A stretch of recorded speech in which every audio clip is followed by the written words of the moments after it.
sa mga nag-iisip po palang na lulutuin yung ulam para sa tanghalian, well, konting adjustment lang po ng budget dahil medyo po tumaas na raw ang presyo ng ilang gulay, lalo na po ang luya. At para sa update, live mula sa Paco Market sa Maynila, nasa frontline ng balitang yan, si Dave Abuel. Dave, magkano ba ang tinaas ng luya at ang ibang gulay dyan? Andre, umaaray ngayon ang bulsa ng mga mamimili rito sa Paco Market sa Maynila. Tumaas kasi ang presyo ng ilang gulay, lalo na ang presyo ng luya.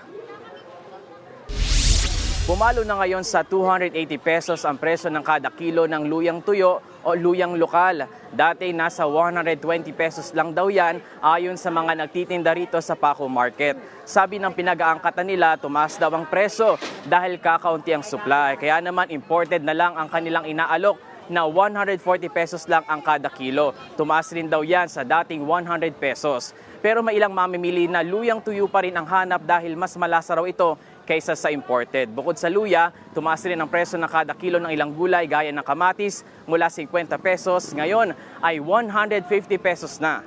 360 pesos na ang kilo ng siling labuyo na dating 120 pesos lang. Ang broccoli, 450 pesos na. 300 pesos lang yan dati. 100 piso naman ang kilo ng repolyo na 50 pesos lang dati.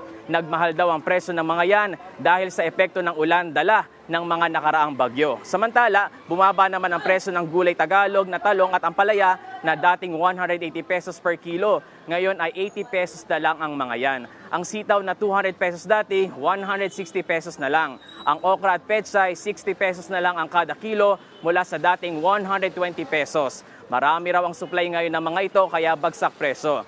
Ayon sa ilang mamimili dahil mataas ang presyo ngayon ng luya, pakonti-konti na lang muna sila sa pagbili. Hindi raw kasi ito pwedeng hindi bilhin lalo't kailangan ito para mawala ang lansa ng lulutuin. So magliles na lang tayo ng gamit ng luya. Importante siya sa mga pagkain na malalansa. 1/2, doon ngayon 1/4 na lang. Andre, sabi naman ng mga tindero dito sa Paco Market, umaasa silang hindi na tumaas o lumagpas pa sa 300 pesos ang presyo ng luyang lokal. Mahihirapan na rin daw kasi silang ibenta ito kung ganyan ang presyuhan. Andre. Maraming salamat, Dave Abuel.